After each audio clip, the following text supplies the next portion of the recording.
here's my list of 5 must-have allocated bourbons. Hey everybody, welcome back to another episode of the Bourbon Hutch. Thanks so much for joining me on this journey through the world of whiskey.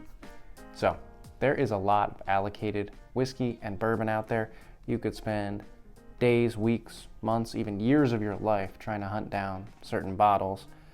In my whiskey hunting journey so far, I've been fortunate enough to come across a good number of allocated bottles, certainly not anything near what others have, and not exhaustive by any stretch of the imagination. But this list today is a list of 5 of my favorites of the allocated bunch that I've been able to get, ones that I consider must-haves for myself and think you'll probably enjoy too. So, wanted to dive into that list now. These are a mix of relatively available all the way up to a little bit certainly more challenging. So first on the list, we're just going to talk about the distillery that everybody's hunting, and that's Buffalo Trace. My favorite product from them that I've been able to taste so far is E.H. Taylor Small Batch.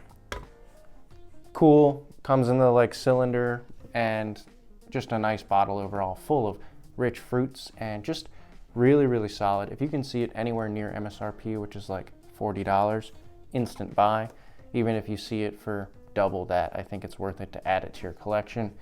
Really strong product from Buffalo Trace. Gives their classic profile at 100 proof, which I think is really nice. Okay, next on the list is one that it's been an entire series that I've gotten my hands on a good amount of them. They make a lot of this, so you have a good chance of getting it, and that is the Maker's Mark Wood Finishing Series. So this is BEP, stands for Barrel Entry Proof. It was the last release in what they're calling the first chapter of the Wood Finishing Series.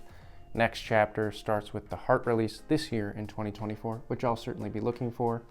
These just always seem to be a really solid value for me around that $70 mark. And again, they're relatively attainable. So if you're looking for a nice, special, more allocated whiskey to add to your collection, you can't really go wrong with the Wood Finishing Series. Okay, next on the list is a little bit of cheating. I'm doing a 2-for-1, but if you know the channel, I can't not talk about both of these bottles at the same time, and that is Elijah Craig Barrel Proof,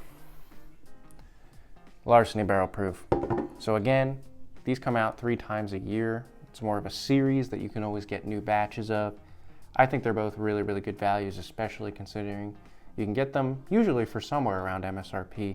That's going to be $75 for Elijah Craig and $65 for Larceny. I love these series. I love getting the new batches and tasting the differences and comparing them at the end of the year and seeing which batches come out on top. That's always a ton of fun.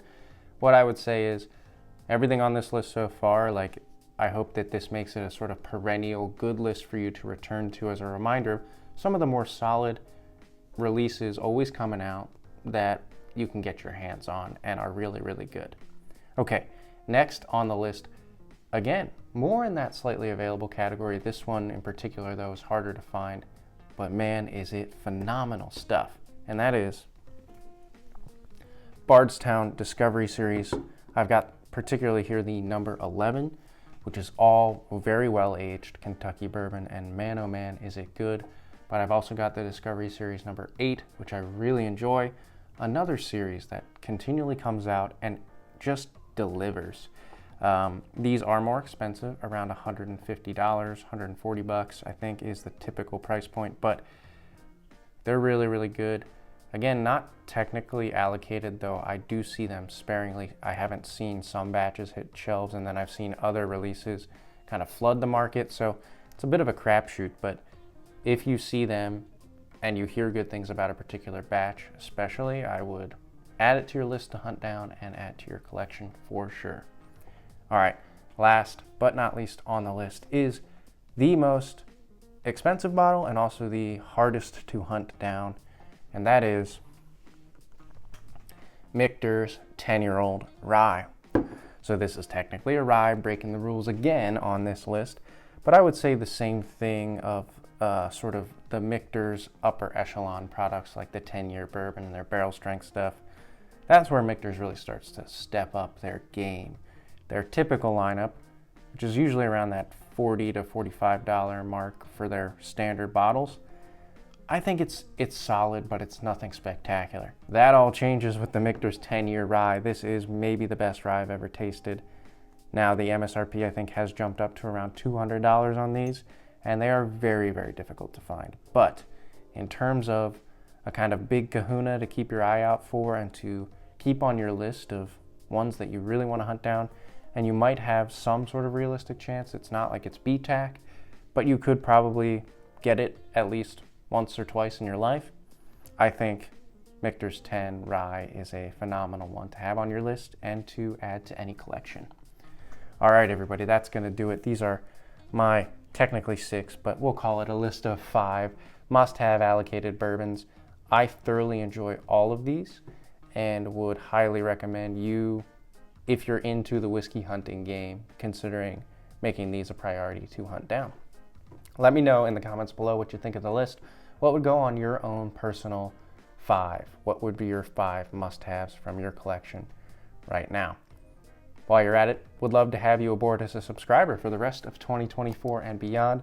I do plan to create a lot more great content for you.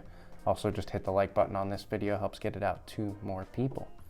Till I see you guys again for another video, all I can say is keep drinking good whiskey. Hope you find some great allocated stuff soon, and cheers.